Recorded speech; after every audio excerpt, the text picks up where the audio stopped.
stream while we're going. Described as a rakish male. My phone will probably.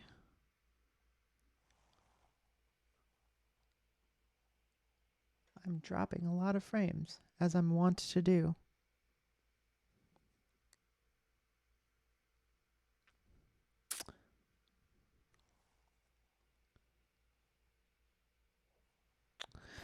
Generally, it takes a second to Okay. pick up that we're going live.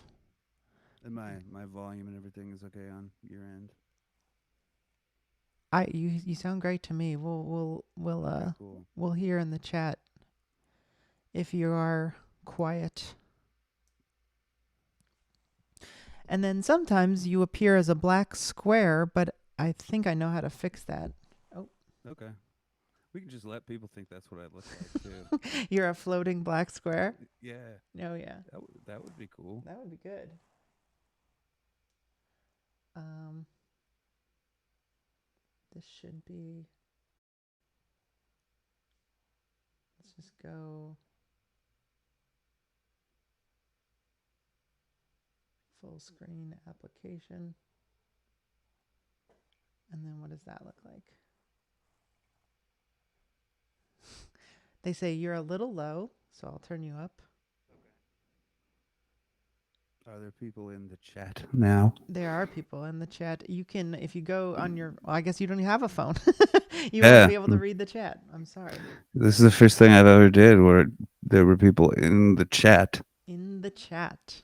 So everyone, why don't you tell the chat to say hello The chat. Hi, say hello to me. to I'm Michael. important. They brought me here to talk to you That's right. I did. because you don't understand. Man, you don't want to be seen by the Twitch. It did this to Matt too, where it was it blacked him out.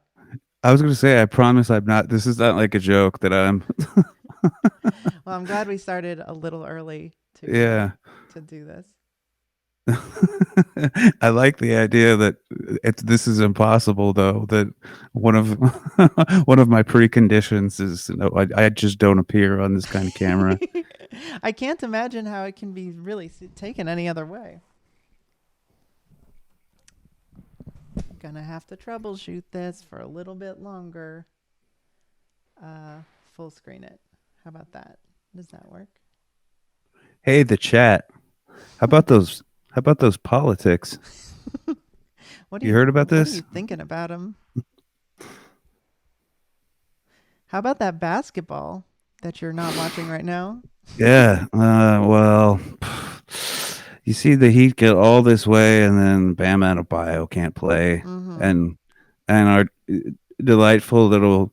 I mean, I say little. He seems little on a basketball court. He's 6'4", Right. but he seems like a happy little Slovenian gnome, Goran Dragic.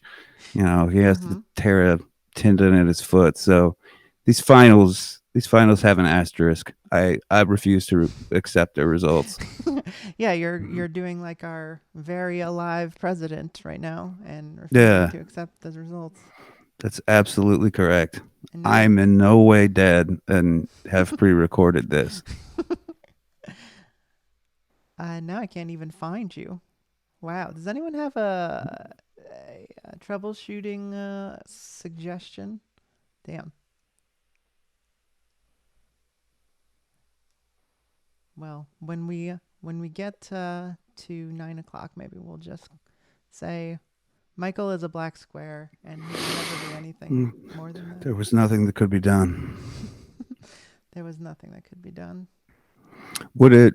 Um, is there any reason for me to like hang up and get back into it? We could do that. Let's see. Okay, let me.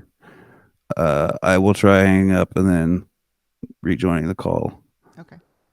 So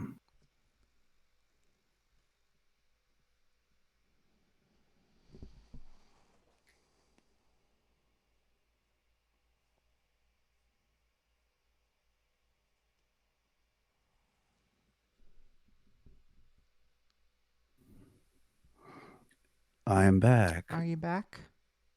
I'm back and still a black square? I don't know. Let's find out.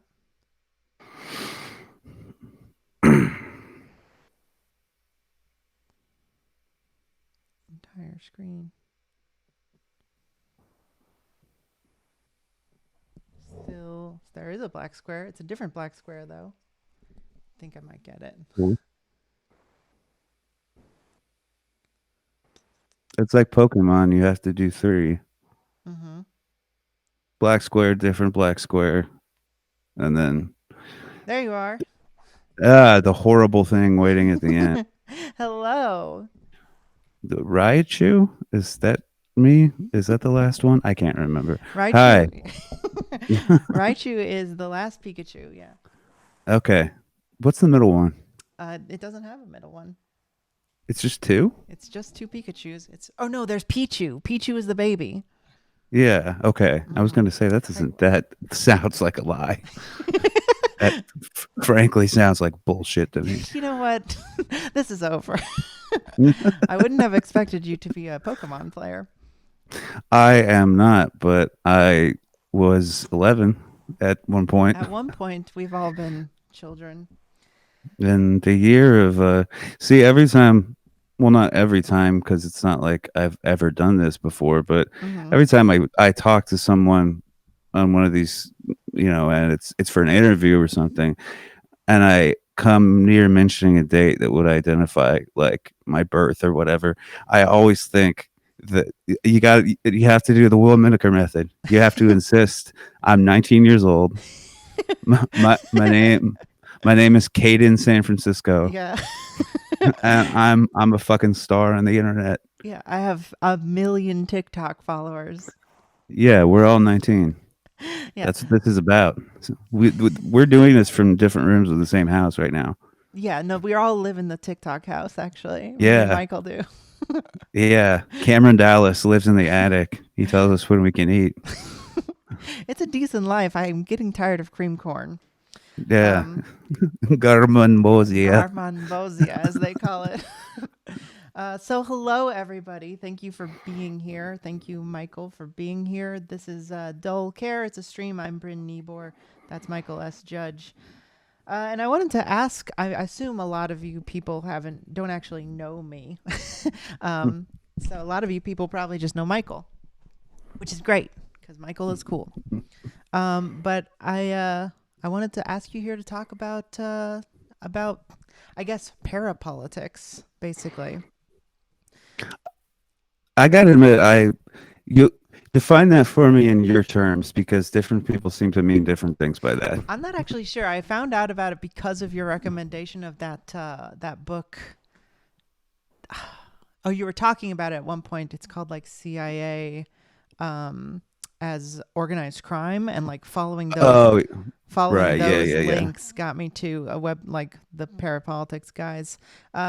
I don't really know. It sounds better to me than conspiracy theories.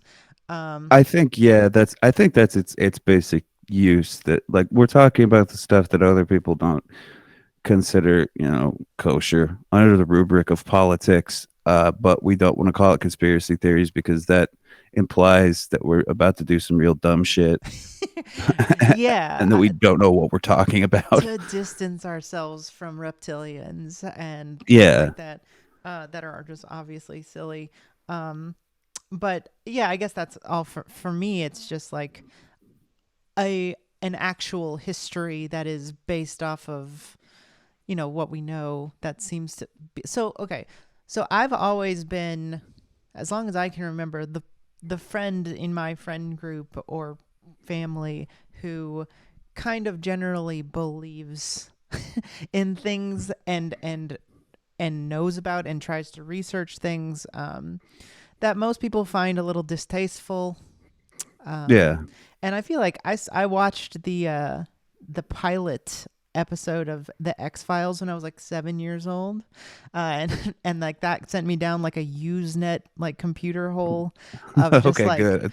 you know I know this kind of framework then. yeah, and that sort of like I leftist politics happened very early in my life, and I kind of was always like very skeptical of things because, as I said before, offline, I grew up very Christian, and so like I was very afraid of being lied to. But I also was very easily I'm able to believe things like MK Ultra before the actual it actually became something that you can prove to as unclassified or whatever.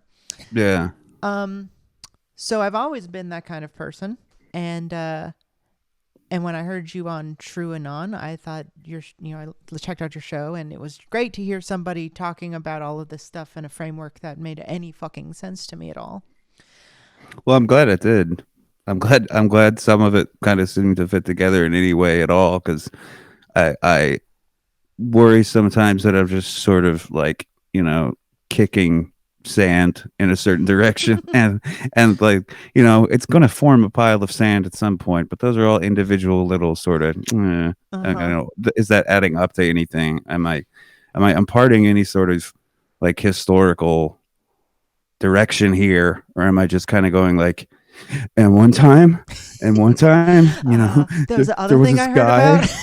Yeah, that's I've really tried to, I didn't listen to podcasts until pretty recently, and I've really tried to not at all resemble the kind of, tales of the weird type shit. Sure. Like, I really don't do that. I Mm-hmm. really don't want to, talk about, well, I was going to use something like the Mothman, but actually the Mothman could be interesting The if you did Mothman it is cool, actually. politically. Yeah. Yeah, if you did it in a way that mattered. But, you know, um there's a very famous show that I could probably, it I don't want to say their name cuz I don't want to insult them, because I have nothing against them, but Mm-hmm. uh they are exactly what I don't want to be. Okay. Uh those of you who listen to a lot of podcasts can probably think of the name of the show. Um, they are Oh, a exactly, podcast yeah, show. yeah, yeah, yeah. Mm-hmm. Who just kind of week after week, and then Mm-hmm. and in New York in 1901, you won't fucking believe what happened. It was, What it was, about the Jersey Devil? And then like, and yeah, that stuff is always it's always sensationalized, and it's always about uh, they'll throw in serial killers, they'll throw in like just weird right, right, right, stories. right. It's never trying to get at. And I guess the thing that really impressed me and endeared me to your show was this sort of stitching together a history that sort of Yeah, makes everything lock into place because I mean, it's hard for me not to sort of suspect that, you know, reptilians and the Jersey Devil or whatever like get thrown into the CIA as a oh way yeah. of discrediting that kind of Oh, thought. I mean, we have, not with those particular things, but that basic technique. I mean, we have proof of that. We Yeah. know that different branches of the government have been behind the promotion of different, I don't know if you call them conspiracy theories exactly, because I don't know if they ever were sort of coherent enough to be called theoretical, but Hmm. conspiracy events or whatever. They, lots of alien shit and, Area Yeah. 51 things. And it all turns to be out about, covering up the test flights for the SR-71 spy craft or whatever. Right. It's you've we've talked before in discussing doing this about how to kind of suss out um, just goofy shit from things that are actually worth paying attention to. And that's one answer is, I think, from a very simple story like that you have years and years and years of uh, talk about alien spaceships. And by the way, I'm not ruling out the existence of aliens or anything. No, I of have course not. I I have no, like, I didn't come here to be like, look, the most important thing is that there are no aliens. All right. And don't Don't think think about about it. why I'm saying that. Like, no, I mean, I actually do believe in aliens, and as to whether they've, you know, ever made any contact with this planet, I have no fucking idea. Same. I've heard some wild things from put it this way: I've heard some wild shit that people in power believe is true. I have no Okay. idea if it is true, but I've heard some insane things that I know powerful people who have serious actual influence are operating on the belief that it's true. Uh, Right. so I'll say that. But what did I come up with? Oh yeah, too, the idea that this would all cut back down to we're developing, the highest priority secrecy spy plane, and it's more convenient for us to have a bunch of rumors about, alien spacecraft over, a particular stretch of the desert than a spy plane getting outed too early. That kind of thing, both the sort of sense that it imbues, the click that, okay, yes, this doesn't take it any sort of um, not vast conspiracy to believe, because sometimes there are vast conspiracies that does Yeah. happen, they're real, but a vast sort of baroque logic to believe, you know Hmm. there are vast conspiracies, but the logic of them is very fucking simple. Yeah. It's someone powerful wants something, and a lot of people in between either just do their jobs, you do what they're told, or are cut into the reward in some way, Right. and A- that's it. That's all it takes. Absolutely. And I think that that's when you can, especially with stuff, well, so with stuff from the past, right? What we have information on COINTELPRO and Chaos and things like this, Right. it's very, and also obviously Operation Sunshine and Operation Paperclip and all of these things like are basically factual. And we can look at them and say, this isn't a conspiracy theory. It's just plays that were moved around by powerful people. Right. And I guess where I start to wonder, or the way I am trying to let this affect my brain, having that knowledge and like having that sort of like through line of history, is how does it benefit you to think about it now? And does it? For example, one thing Yeah. you said on the show is that you have an inkling that Trump might be a CIA asset. Yeah. Um, And and I think I've found since that show more evidence to think that. mhm. um, and to me, that's like, I was talking to Matt on this stream, Matt Chrisman, um, and Yeah. his sort of perspective was like, well, if if you can't believe that Trump really has COVID, or you can't believe that Trump is anything, like you're kind of in like this sort of epistemic free fall. Um, Right. and if you can't believe anything, you're just lost. And it's like my feeling is like, yeah, we are that kind of nihil. I'm a little that I'm in terms Yeah. of like ep- epistemolo- epistemology. I feel a little nihilistic about that. It's like I don't know if I can know anything for sure. Yeah, I mean, I think if you don't ever question that, you're what kind of weird certainty do you have? That like that would never occur to you to think, can I know anything? I mean, my sort of my academic years were basically spent in various ways looking at things and then going, no, you can't actually know anything. So shut up. That was kind of what I did academically. Um, and yeah, I mean, there is a stasis of certainty in which, you know, one need do nothing because the elect and the oh god, I'm so embarrassed to forget this word, the preterite, the penchant word, Mm-hmm. the elect and the preterite are they're already sorted out. The Calvinist God from the beginning of the universe knows what's going to happen and what should happen, and all things are in the design. So be cool, like don't Mm-hmm. worry about it, and that breeds the same sort of inaction, or can breed the same sort of inaction, as just feeling like, well, I know nothing. There's no way to know anything. How do I know that I'm sitting here? Blah blah blah. And to me, I don't know enough about evolutionary biology to know if this is like some sort of neural stopgap. But to me, there's just a point at which those questions become I impossible to care about.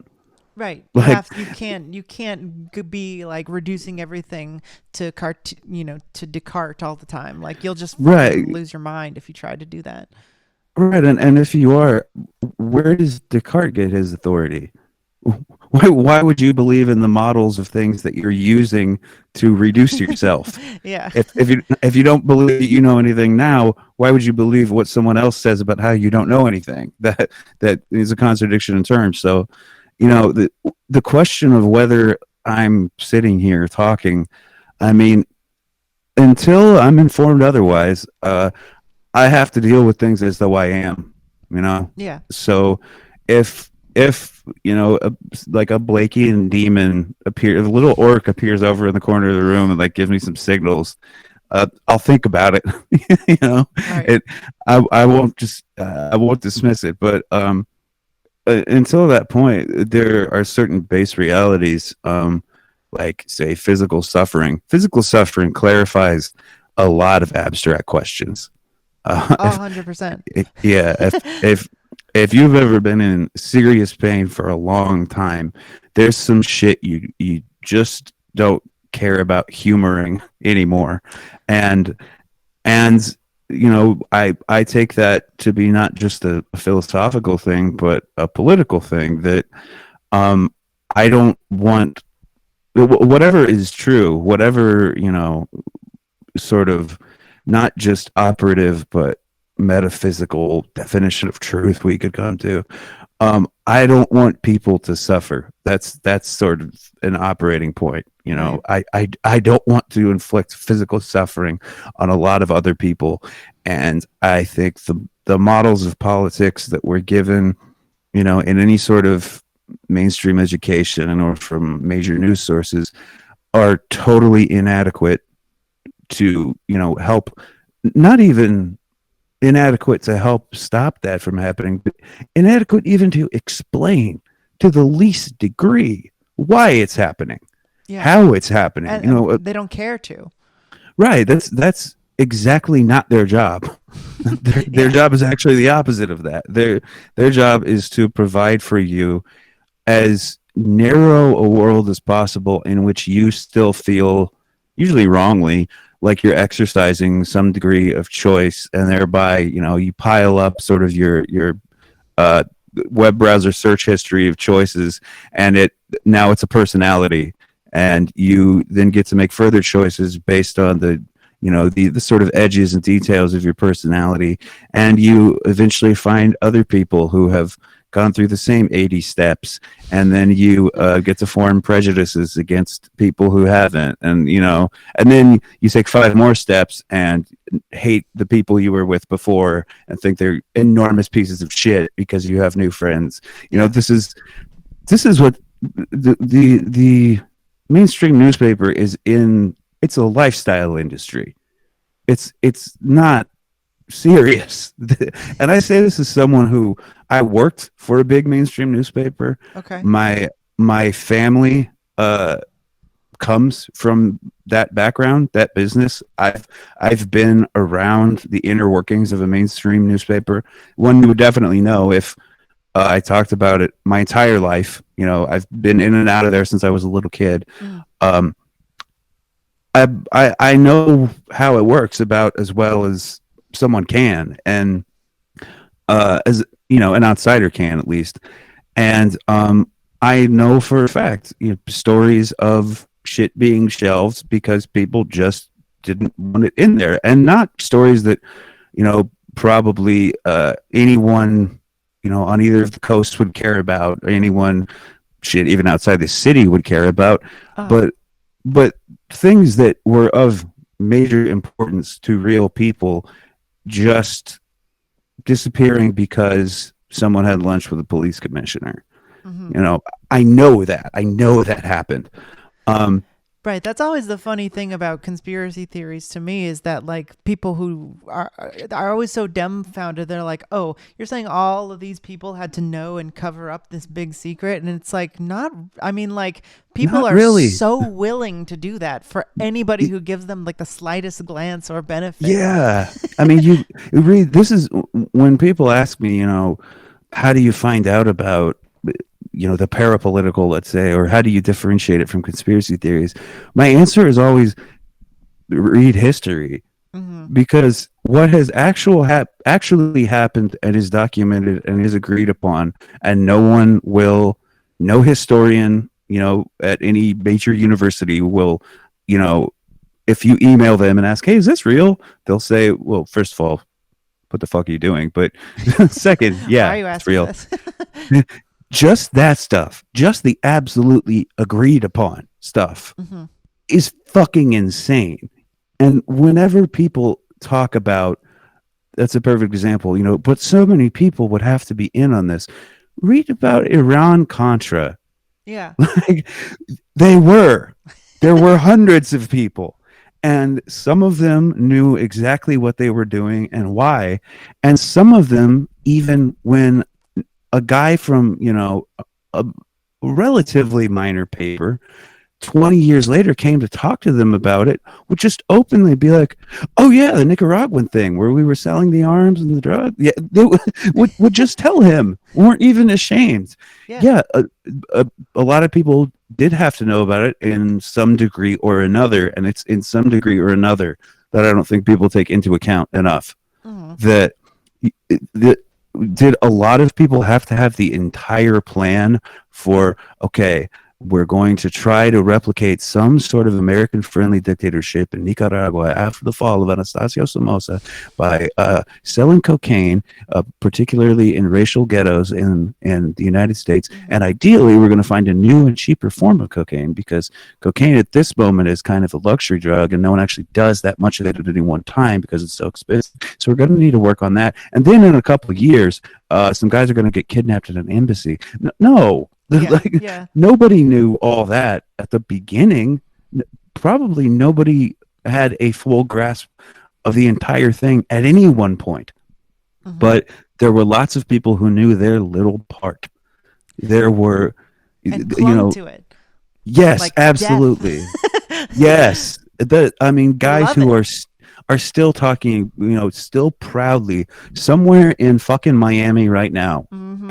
At this hour, there is a guy at a bar going, "I was the one who made the call that got the San Francisco people in on the whole Nicaragua thing. Yeah. They didn't know each other before me, and I used to have this taxi stand, and the taxi stand was actually, cops would come around, and some of them weren't cops, and yes, it's a million people like that.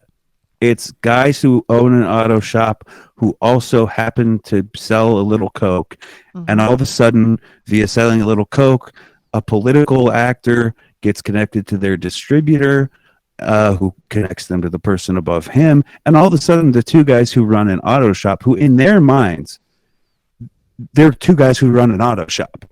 Yeah. They don't have any fucking thing to say about the political destiny of Nicaragua.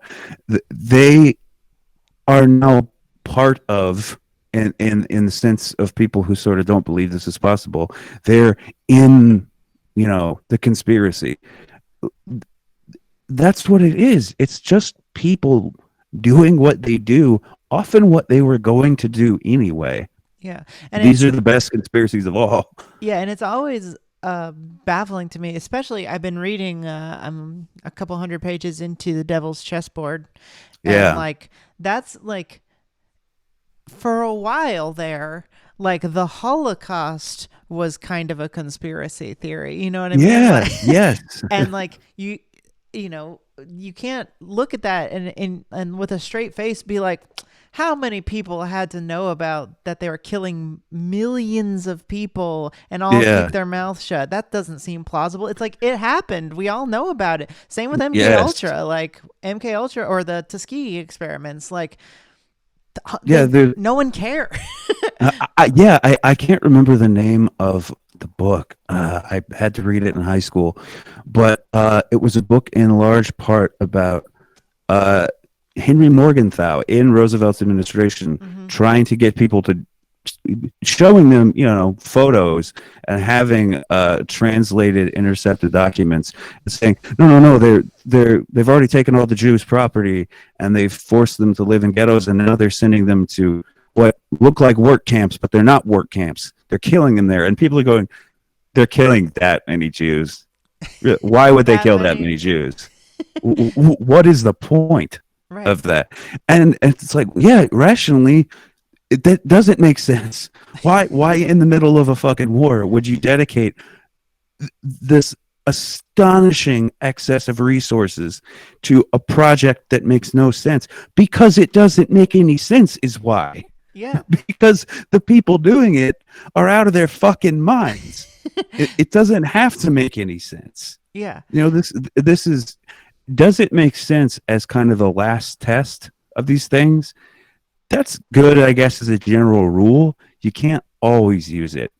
Right, and that's the stuff I've been really running up against in like the thing that is so baffling about like reading the Devil's Chessboard is like, wait, why are they? Because it like as a communist, like it doesn't even really make sense if you're a capitalist to kill all those people. It's like that's good Right. free labor. What are you doing? But they did it, and I did like. There's no real reason. It's just fucking evil and terrible, and like they Yeah, just to try to encompass, and I have to think that's part of why it was. I mean, look, for a lot of people, they didn't do anything about the Holocaust because they didn't care. They didn't Mhm. want to. It didn't matter to them. But surely there were at least some people who genuinely couldn't get their minds around it. And I mean, now, 75 years later, can I get my mind around it? Not No, really. Yeah. absolutely not. But I know it happened. And Yeah. if you went around saying, in any public forum that you were sure it didn't happen, I mean, that would be your ass. Right. You would be fucked, and you should be. And yet the idea of um something so much tinier and more explicable than that being completely out of bounds. Uh, okay, if that's Yeah. how you need the world to be. Yeah, I mean, for me, the really first big like line in the sand with a lot of with a lot of people I knew at the time was 9/11, where, Yeah, basically as soon as it happened, there was this schism in like anyone who was paying attention and everyone else. yeah. And it was just like, I mean, even like if you have you seen Fahrenheit 9/11 recently? It's been a long time, Like that probably since it came out. like that movie is like not very far away from like a truther documentary in a lot of places. Like he doesn't go that far where it's like still put like acceptable, but like Right. you know it was like none of all of this is a lie. Something Yeah. else happened, and that was sort of like pretty understood by anybody who was paying attention, and then it just like continually got covered up by just like a blast of propaganda. Right. And And like I think that's an important distinction that you just made. That is one of the reasons things either become official history or they get consigned to the world of conspiracy. The phrase "something else happened." mhm, That if you ask me what happened on 9/11, I have an idea, and I would tell you an idea, and then I would say, but I don't know for 100%. Here, there are a few things I do know, right. and then the rest is what I'm able to sort of intuit from those. The idea that we were stuck on anything at saying something else happened, but I don't know what. The idea that we have to say, look, the official story is bullshit, and here are 1,000 ways it's bullshit. Yeah. But what exactly did happen, I'm not certain. We can't do that. I don't know if it's as a species or as a civilization. I mean, I think there have been civilizations better and worse at doing that. Mhm. Um, but especially right here and right now, and with the amount of control and influence over, I mean, even what people like to consider their innermost personal thoughts that media and politics exert at this particular moment. The idea that, okay, the official story about something is dog shit, Mhm. but I don't I don't have something the same size and shape to fill it with. You Right. know, the people hate that. People either need to know, like, are there no aliens or is there an alien buried 40 miles from here? One or the I other. You must know? know. Yeah. The Yes. idea that, like, well, yeah, they're probably aliens, but let's see, how long would it take for them to get here? Like, no, Yeah. What fuck is you. more No. Yeah, people really fucking hate uncertainty. Right, And right, that's why it's right. just much easier to believe whatever the narrative is as a certainty rather than, Yeah. they definitely did not find his passport in the rubble. Are you fucking That's shitting so funny. That is so fun. The idea that, like, it is literally, it's the why don't they make the plane out of a black box joke except for passports? Why don't they make the plane out of the passport? Yeah. The black box didn't survive. No one on board. Why don't they make people out of the passport? Like, They make the should. seats out of the passport. What miraculous form of fucking synthetic leather is Yeah. this shit? Did any of the Yeah. papers in Building 7 survive? No. Right, right, right. And the idea that we can just sort of like throw that in, that like this other shit we'll spend, I mean, we really got to check our bases with coordinating with the ISI and Mossad, but at the end, oh yeah, we know it was him because his passport fell out of a plane. Like, Yeah. do you And understand? onto the floor. If the plane hadn't hit buildings and had just gone back up into the sky, I still wouldn't believe that. Right. That's such It's bullshit. insane. Yeah, and I think we have begun to see now, thanks in large part to the TrueAnon guys who Yeah. deserve a lot of credit. Um, People on the left generally talking more openly, saying, "Okay, look, September 11th, like that was bullshit, right? Like that was bullshit." Um, and kind of trying to, and I should say, House Trotter on Twitter, Ben, he deserves a ton of Mm-hmm. credit for that too, because he has really put in the hours to assemble a cogent, intelligible narrative of the entire thing. Which is Um, so it's very impressive. Like listening to him yeah, talk about it, that you could put all of that. I mean, because you I always lose track of like, oh yeah, that is also bullshit. Like there's different right, aspects of right, it, and then it's like, well, the some of the loose change stuff doesn't even have to be bullshit for everything yeah. else to be. And it's yeah, definitely if you're watching this, follow House Trotter on Twitter. Um, Yeah, and that he's working from guys like Kevin Fenton, the guy he always name checks, who mhm. he literally had to go back and line by line read every internal government report that's been declassified about this, and the guy who was the head of the Alex station, the CIA station that intentionally black holed all the evidence that an attack was coming. Um, Yeah. that only got discovered by that guy Kevin Fenton, the researcher, because someone had written this person's name in like pencil on a document, linking it to the alias that was used in the document to Oh explain my to goodness. some third person, like, yeah, this is Richard Blee. That's what RB or whatever, that's what that means. Hmm. So purely an accident that we know who that guy is. And it took one person knowing, and then one person, maybe the same one, fucking up for a second person, and then a third person or group declassifying it, and a fourth person, a researcher, going through all of it to find this, and then a fifth person, Ben, discovering what that researcher had found, and then sixth, seventh, and eighth people starting TrueAnon Yeah. and having been on for me to know, that. Yeah. So we talk about, I think cheered wouldn't be the word, because what we're finding out is not shit that cheers you, but I guess I'm encouraged in a way that 9/11 is no longer the automatic, like, door slamming, topic of conversation it used to be. Hmm. Uh, And I always think, you see the way, like with say Gary Webb and Iran Contra, like Hmm. it took 25 fucking years to assemble the entire thing.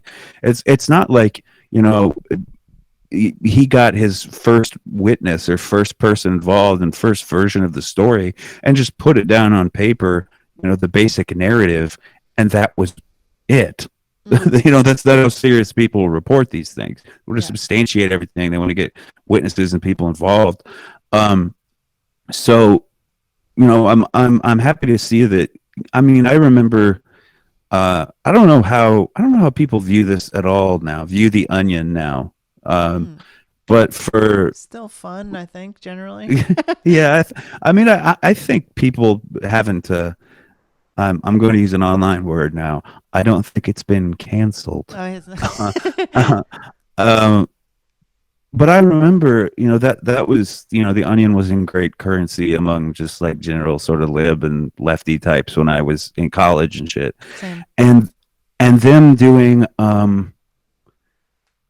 a story. I can't remember the title of it, but it was something like quote unquote truthers managed to find only thing more depressing than actual September 11th attacks or something like that. It was all about like the fact that there are people so stupid as to not believe the official story is the only thing more depressing than the official story.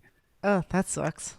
Yeah, and I remember people walking around with that idea for years. That 9/11 was something was like they would listen to you maybe talk about Kennedy or something because and I think That genuinely. That's so because what I was gonna say before was like one of the things that's been so frustrating and sort of boggling for me is that I am a person who has consistently, since I was a child, sought out information, or whatever whatever you can imagine is true. Um, and like I didn't find out like really what happened like for the Vietnam War until I was like in my Yeah, 20s.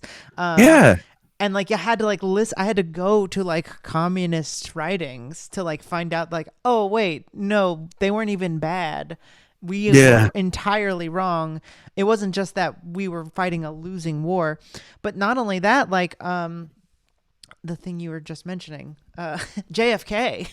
yeah, JFK is one that I honestly didn't even know was a part of anything. I always just assumed like because everyone would always just talk about like, well, he didn't really shoot, and it's like, well, who cares? yeah, yeah, What's the point? Like even yeah, in the movie JFK, it feels like, well, okay, maybe he didn't. What? Who gives a shit?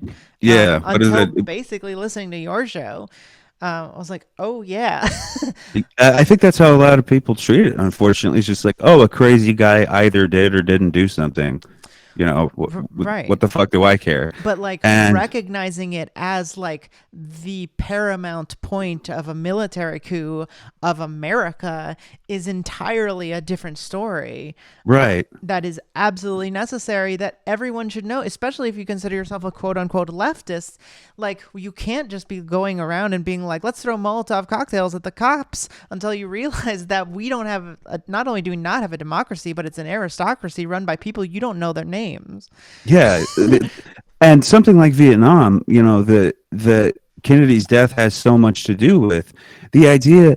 It enrages me. I mean, I gotta fucking leave the room every time I see some Ken Burns, Mm-hmm. like soldier Poor silhouetted on a soldiers. hillside, and then the fucking soundtrack is a trumpet going.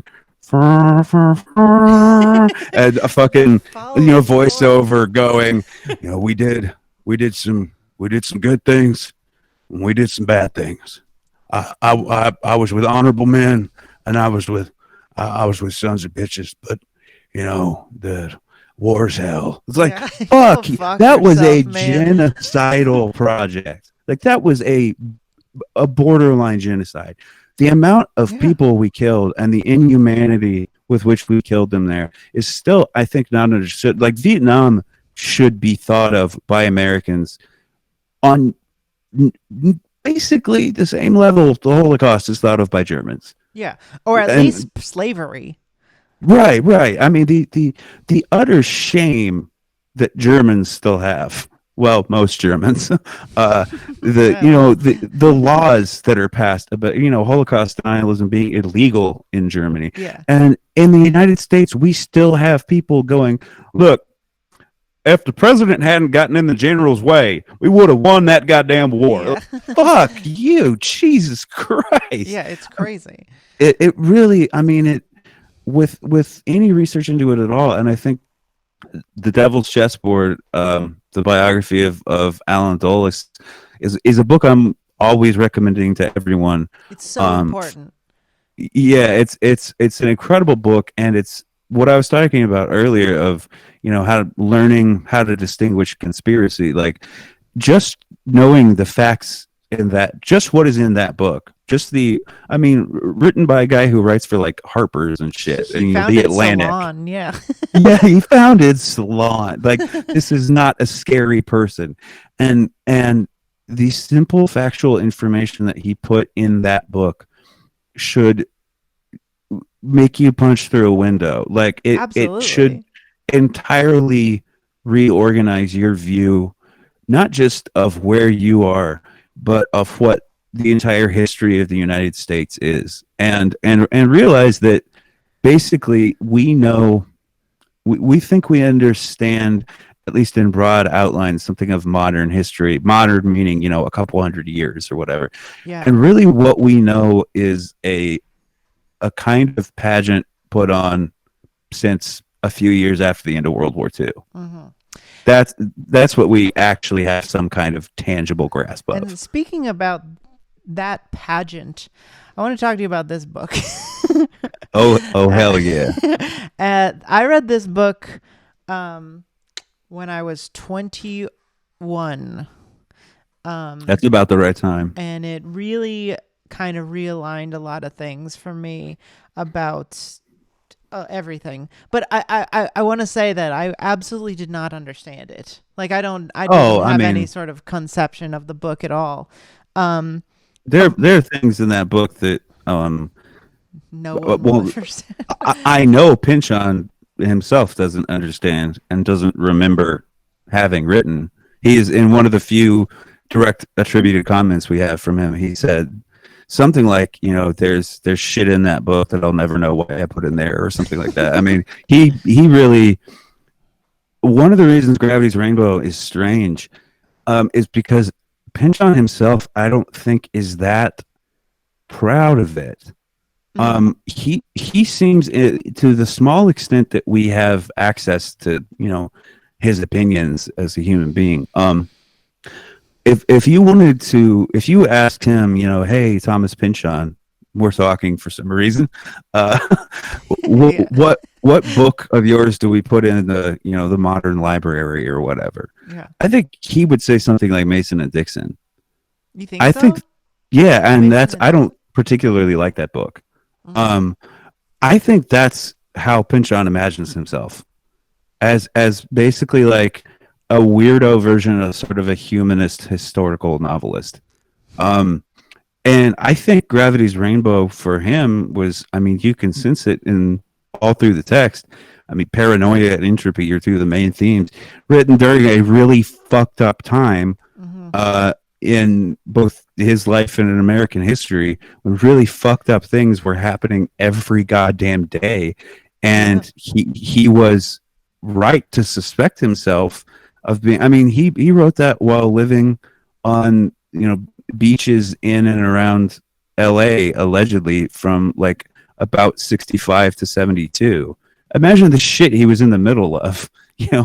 If you've read Chaos, the Tom O'Neill book, like Hmm. Pynchon was one of those people. He I was have. one of the people that those CIA operations were designed to fuck with. Um, and he was also, by his own admission, doing a ton of drugs. He I would be too. he's yeah, I mean, he seems to like smoking weed a lot, just in general, and it comes up almost every one of his books has some. Even Mason and Dixon has that scene where they smoke hemp with George Washington. Yo, yeah. Uh, I'm also a big fan. but I unfortunately Can't do it. Right. Yeah, for any followers out there, if you want to be like me, you don't have to do drugs. Don't smoke the devil's cabbage. Yeah, I could not give less of a shit whether anyone else smokes weed. Yeah. That is an official me position. me neither. Uh, And I uh, my whole show is kind of about that. yeah. But and I don't care. But for Um what it's worth, I say that when this comes up, talking about Pinchon, because this gets maligned sometimes, like, oh yeah, just druggy, sort of goofy. Like, yeah. I not only don't smoke weed, I fucking hate weed. On the rare occasions that I like end up slightly influenced by any drug for any reason, for a week afterwards, like I feel sick and wish I could like retract that week of my life. I don't do any of that shit, and it's not about ideology. It's because I get fucking paranoid and psychotic. Yeah. Like it No, really. I have serious mental health problems. I shouldn't do it. don't do it. Yeah, and so the idea that this book, I think Pynchon to a degree writes some of it off anyway, a little bit, to like, oh man, I was really fucking high, and Right. and and I guess I can see as an artist how you would want to do that, because having produced a book that many people were obsessive about and wanted to know the details of. I mean, I have a podcast that like 1,000 something people listen to, and it's weird to me. I think So, it's more than that. Oh well, what? well, some amount of, I don't know, Yeah, yeah. is it more? uh, Whatever it is, like Thomas Pynchon has been at the center of like the mental life of a whole sort of subclass of weirdos for Yeah.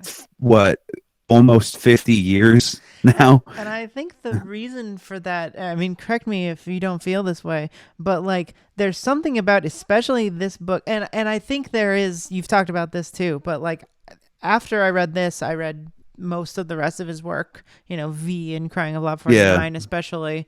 Um but this book specifically feels like some sort of key, some sort yes, of some sort of linguistic like map to like lay over the rest of your vision that yeah, like kind of made everything like when I read it I was like, I remember when somebody straight up asked me like, what is Gravity's Rainbow about, because you always say it's one of your favorite books, and I was like, well, it takes place in the 60s and the World War II is going on. And they were like, World War II happened in 1940. And I was yeah, like, oh shit, wait. yeah, yeah, And it yeah, was crazy because that was just like, I thought I slipped of a tongue. And then 10 years later, I was listening to your show and you were talking about the Benjamin constellation thing. And I was like, yeah. oh my God, it's like in You're my kind of brain. right. Yeah. Yeah, yeah. um, It sort of is a book about how World War II happened in like 1965. That yeah, that there is, as with nothing else I have ever seen, heard, read, whatever. There is this sense of being told one thing on one level and another thing on another level mhm. in that book, animating every fucking phrase of it. I mean, every time I've read that, some little weird fragment will catch my attention. Just a few words, in a scene that otherwise seems to be there just to move a certain plot line along or as a joke or whatever. And I will get caught and start thinking, why did he put that in there? Mhm. Why? This is something the book on its surface could utterly do without. So why bother? And that will lead you all fucking kinds of places, Yeah. including to some ones that, if you were him, I imagine would be frightening. Yeah. And so how old were you when you first read the book? I was 20. I think yeah, Okay. I was 20 and I read it, and then in a weird coincidence had to read it for something else. So I read it twice within like 6 months when I Oh was God. 20. Yeah, I really blasted my fucking brain out. So for me when I first read it, it was sort of, I was ingesting all kinds of like philosophy as well Yeah, as yeah. like I was in college and I was sort of just like filling my brain with stuff. And it definitely stood out, and I thought it was fantastic on a level that it was better, but it also kind of felt of a piece where it was like, well, Burroughs was going on at this point, and like you could sort of like see the sort of flow of it as like a sort of like um zany kind of 60s. It was talking about something similar, and it often occupied a similar place in my mind as Dr. Strangelove.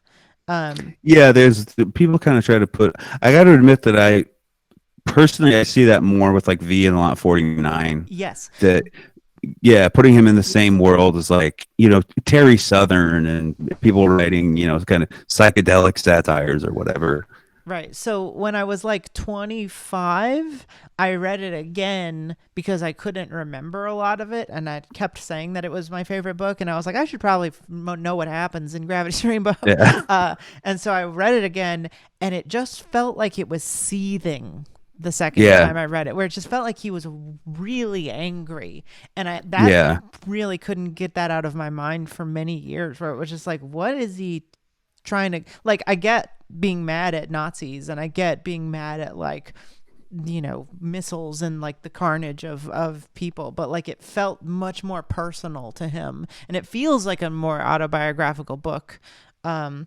And that was what sort of really started to like haunt me about the book. And then when I heard your show, it just feels so obvious now, but yeah, yeah. I mean, I think there are a few moments in the book where and again, like you got to read it 4 or 5 times before like even because there are parts that are plot line and parts that are not, and you got to read it 4 or 5 times just to know what's plot line and what isn't, because there are enough plots that they're complicated enough that there are sections where you'll go, okay, did that connect to anything, or was that just there? yeah, what am I reading?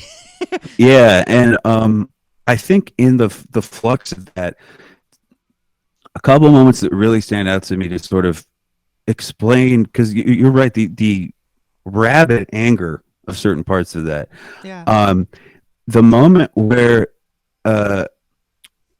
it's Slothrop has met the Schwarzkommando and told them that there's going to be an American raid on them, because he meets Major Marvy when he's eating chili in the church, the Yeah, basement yeah. of the church.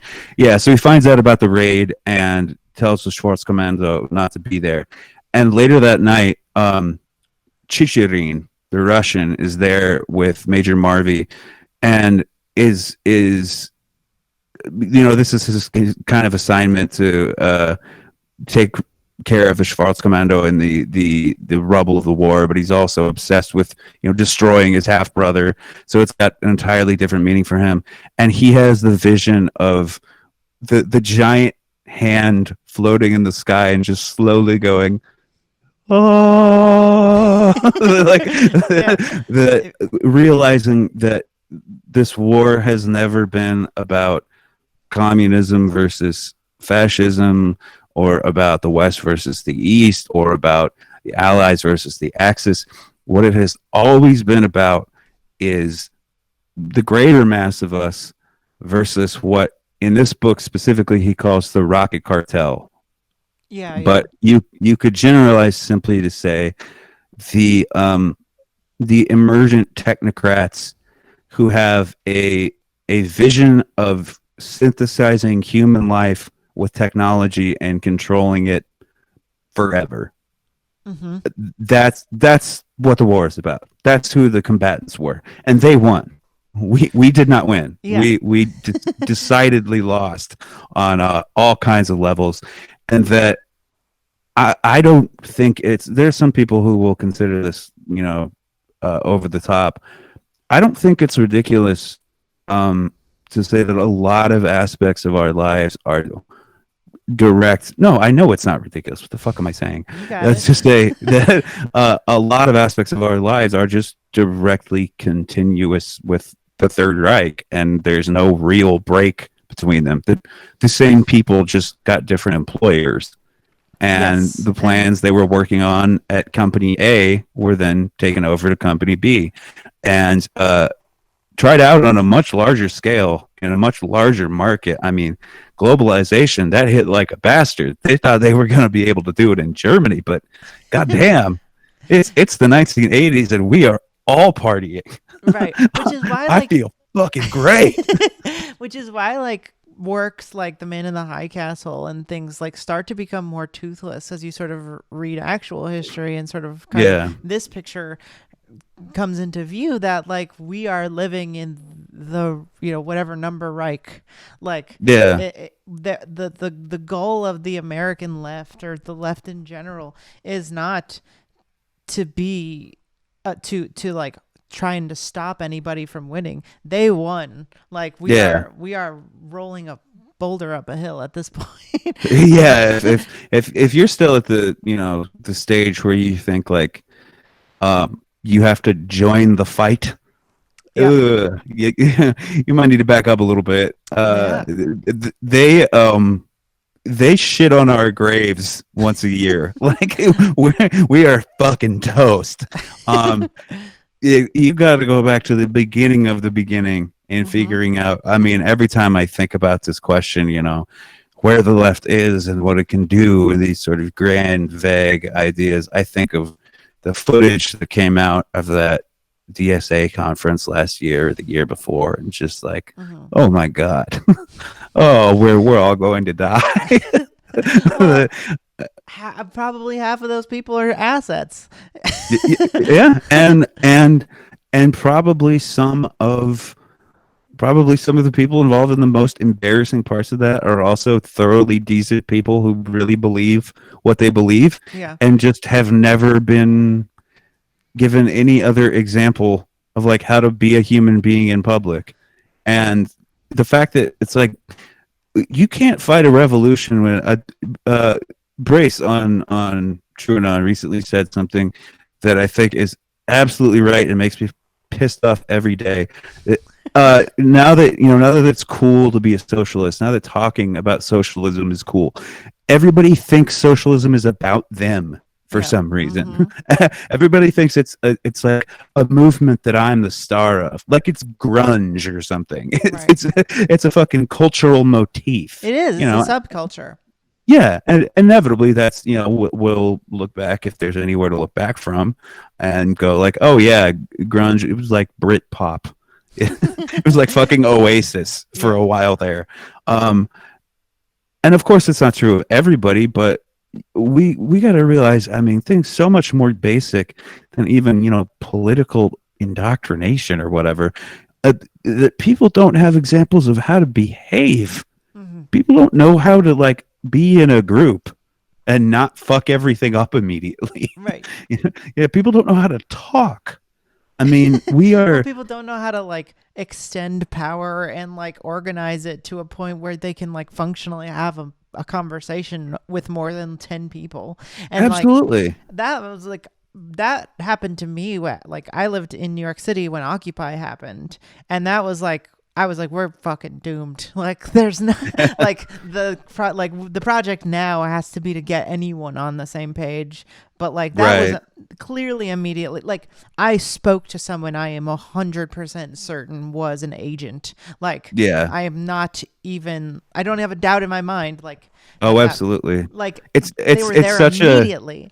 yeah. It's such a fucking it's such an immediate joke that like, oh, the feds at the protest or whatever. It's like they are there though. Yeah. And Like, they are going to fuck it up. And that's like, yeah. why wouldn't they? It's so easy for them. They don't, it's not hard. And if you gonna, if everybody's like, it just frustrates me to no end because I, from my friends, from people who are supposedly like on the left online in real life, like I've always been hearing like, not everything's the CIA. And it's Yeah. like a lot of things are though. Like Yeah. you that cannot be a reaction to me saying one thing is. Like Yeah. you And and the CIA, that's the thing. It's not a building where a certain number of people work. yeah. No, no, you no. know, No, no, no, no. it's it's a self-reproducing structure that's plugged into different ports all over the fucking world. Mhm. It's, it's just, we can talk about the CIA because it's the most direct and, I think, sort of shameless, barefaced, projection of American power. When something you really can't make less ugly has to be done, Yeah. that's what the CIA is there for. So we can talk about them because they provide the most obvious examples of these things. But to think of the CIA as like, oh yeah, they put out every year. There's a directory of all the people in the Yeah. CIA. No. No. No. No. If we call all of them, we'll know who they are. Like Hmm. that's not how it fucking works. It's this is something that it is really there as a convenience more than anything else. The Hmm. CIA exists to coordinate the networks of capital and influence and power that already existed. Yes. That's what it's there for. The CIA isn't a thing by itself. It didn't start and then make these things happen. It started as basically a fucking telephone switchboard for those things. Hmm. That's why it exists. Those things pre-exist it. And Right. if we're gonna do anything about it, we got to understand that, for Christ's sake. It's foundational, and I think what makes it more complicated now is it seems like like when you talk about it, like it's like, what do you call it? Like the deep state, do you say the intelligence community? Like it's Yeah, hard to even like map language onto these incredibly ephemeral, like, and then they want it that way, right? So it's like, yeah, absolutely. um, And there is, going back to talking the stuff we mentioned earlier about just normal people being involved in these things and maybe not even grasping the dimensions of their involvement.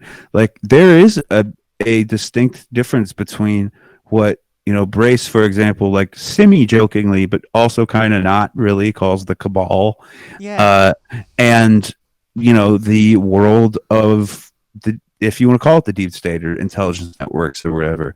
There are people fishing on fucking islands in the Caribbean right now who have no idea that they were ever involved in some yeah. sort of intelligence operation. Hmm. There were thousands of people who went to casinos, millions of people who have been to casinos all over the world who have no idea that what they were actually part of was a CIA money laundering operation that do, involved bringing heroin out of Southeast Asia. do you remember a couple of weeks ago when the Patriot Prayer guy got shot?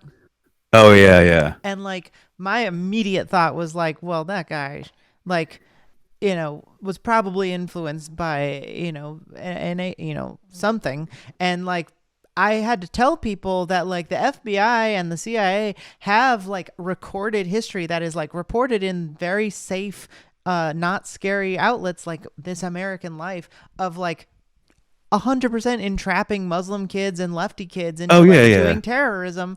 Like that, had they've been doing it for a decade, and all of these people just who are, are supposed to know things, uh don't didn't know that. Like I Yeah. was shocked, honestly, by how many of the people who follow me didn't know these like very, what I thought were common knowledge, because it's like there's no through line, right? So those pieces of information just fall out of your head. Yeah, yeah, yeah. The idea, I mean, just there needs to be a fucking news organization strictly for the subject of entrapment. Yeah.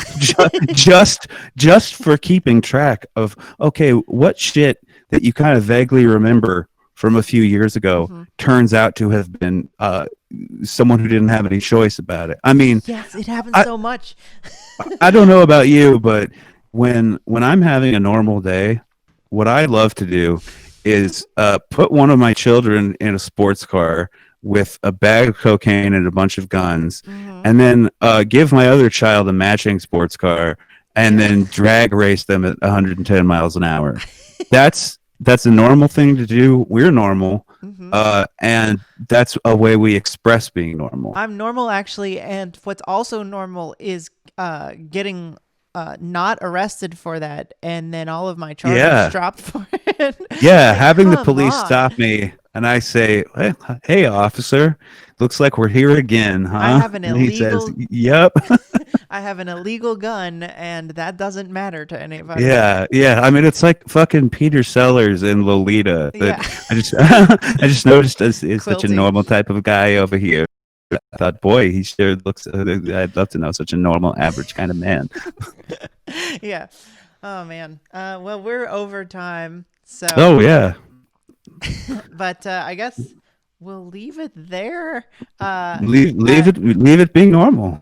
leave it at extremely normal. Everybody, Um, can you just be fucking normal out there? yeah. God damn. So I guess what I wanted, I think what I'm concluding is that it's, if you're watching this, it's so important for you to help other people understand just the basic foundation of where we are as a group of people who understand history and like I mean, like, in the current state of things. It's so hard Yeah, because it seems right now that like the intelligence community is like warring. Do you get yeah. that sense that there's like not as much of a Yes, as I think they have never been quite on the same page about Trump. Never known exactly how they wanted to use him. And I mean, this is the case with fucking every CIA operation that's ever occurred. That there's been internal dissension over it and people arguing and shit. It's normally not though. How do we use the president? yeah. That's not the question they're asking. So yeah, it's been unusually weird. I mean, shit like Juan Guaido in Hmm. Venezuela, and them just kind of like them going from he's the president of Venezuela and we won't call Maduro the president to like him trying to jump over back walls to sneak into cabinet meetings and Trump going the the illest insult. He's the Beto O'Rourke of Venezuela. Incredible. Oh, fucking owned. Fucking owned. Destroyed. Yeah, I mean that's the thing. It's just like my feeling is like it could be anything. Like they Yeah. could 100% have given him COVID. They could be killing him. They could, be trying to kill. They maybe want him to win. They don't want him to win. We have no fucking Yeah. idea. We're in the I, dark I here. I think probably there are every side you can think of. There are people on that side, and we have no Hmm. idea which of them are going to win. And I wanted to say too, just to emphasize it. It's easy, for me to like take shots and make fun of DSA kids and stuff, but um, we also got to remember, I think, that in trying to do anything political at this point, we're dealing with like the most damaged generation maybe in the history of trying to form any sort of movement on a simply the level of membership, let alone action. Yeah. We're dealing with a lot of people who have come of age in an incredibly fucked up world at an incredibly fucked up time, who have been treated like utter shit by the decayed remains of the welfare state, who have been broken in a million fucking ways before they ever got to this point. That's why they got to this point, Right. and that we got to remember whether in dealing with some kind of organizational schematic, or in simply trying to introduce people to these ideas like you're talking about. We got all kinds of people who have been deeply traumatized, who are coming here from here being just the vague idea of the left, Yeah. from uh the fucking wilderness. I mean, truly, Yeah. uh Just coming having from nothing in their mind except for like scripts written by pedophiles and like right. and Exactly. Yeah, who are coming from this cultural gestalt that was just starving them to fucking death. Mhm. And it's really important to have a just a basic formation of ideas about history, um just to make sure people know them at all. That it's incredible uh how many people, and I think this has maybe been getting a little better lately, but I don't have a great amount of hope for it. How Mhm. many Americans don't really know anything about slavery or the Civil War? I know. That just have no idea what happened or why. It's like And I mean, you say some, like, sometimes you'll say to somebody like, "Oh yeah, the 300-year Holocaust that we did," and like the look in their yeah, eye is like glazed over, like, "What are you talking about? Oh, yeah, slavery, that thing? I mean, it's over, you know." And it's just like, yeah, no, no, no, no. yeah. I mean, I, I was growing up in a state that made the canny move of not seceding, but also not giving up its slaves. mm, Nicely played. Uh, the old I, speed running trick. yeah, I was taught in high school, in my honors fucking American AP history class, that the Civil War was about states' rights Yep. and that slavery only happened to be the right that they were angry about, but it was really a political question. It was a question of Jeffersonian views of the Constitution and of the makeup of the United States versus a more sort of federal united, the sort of republic that we have now. And the fact that slavery was the thing they were fighting over, I don't know. It's just everybody got pissed around the same time. Yeah. And it was slavery time, and that's when we were pissed. So that's when we fought. But it could have been over, taxes. Right. It could It have just wasn't, been but over, yeah, bartering or property or ownership yeah, or, yeah. lagoon tariffs.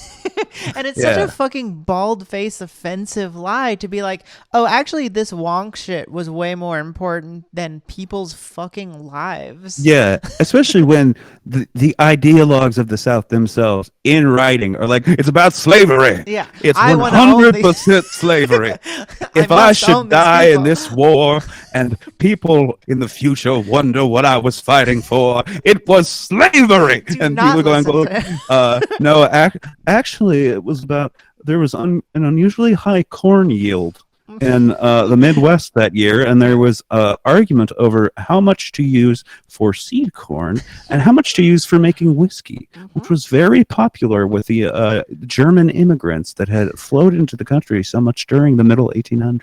Yeah, not to mention that the federal government was trying to approve senators in the states government, and this was a big. It's like fucking kill Absolutely. yourself.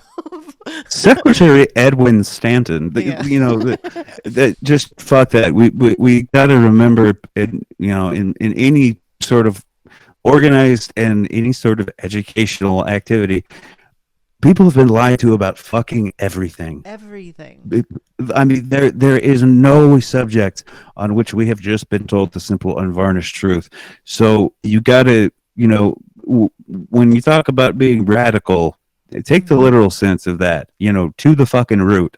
Yep. You got to pull shit up by the root and plant something else, because there is so much that even an American who, in all his or her conscious thought as the right opinions and the right views, in his or her sort of ambient, things I don't think about really, but they form my picture of the world.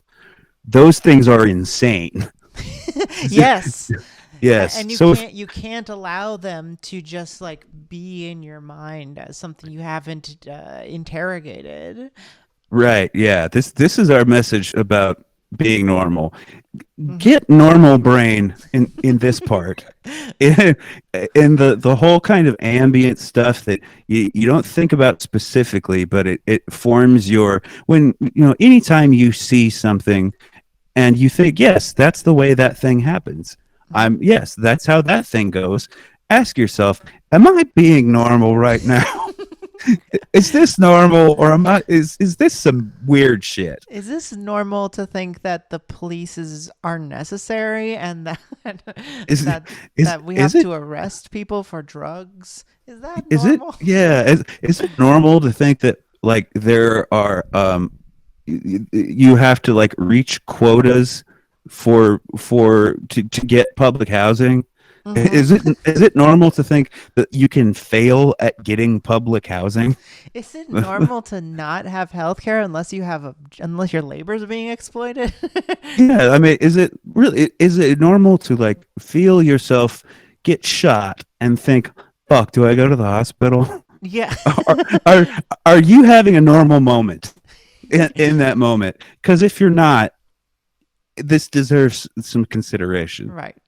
That Uh, and that's how you be normal. So, Michael Judge, it is a high honor to have you on my little oh well, thank Twitch you. stream. Thank you so much for coming on. You are welcome anytime. I for Um, one think it's very normal. I agree. I think you are I'm sorry, incredibly normal. I've gotten a hold of this now. I can't fucking lose it. Yeah, well, no, we're gonna get everybody normal pilled. Hell yeah. Hell yeah. All right. Everybody in the chat, it's been so nice to have you here. I hope you have enjoyed this. And I'm going to end the stream. But this will be on the Twitch page for a while, and we'll probably upload it maybe to Michael's Patreon if he wants to or something. It'll be Yeah, available I'll for a while. link it and stuff. Yeah. Goodbye, everyone in the chat. Yeah, so we got to plug your shit, which is Death is Just Around the Corner, Oh yeah. is the name of his podcast. You can find it on patreon.com. What is the Patreon.com/Death Corner. /Death Corner? And Which is then, funny because I didn't do it on purpose, but it sounds like it's the name of like a public access show. Like yeah, you come teach on, kids stroll about down to death for the Death first Corner. time. Well, children, today. Yeah. And then you can follow him at Corpse in Orbit on Twitter. And you can follow me at Kinematography. Please subscribe to this Twitch channel. I will be having cool guests like Michael a lot often and talking about other kinds of shit like this. And so appreciate. Is there anything else you wanted to plug? And normalcy. Be normal, everybody. Thank you so much.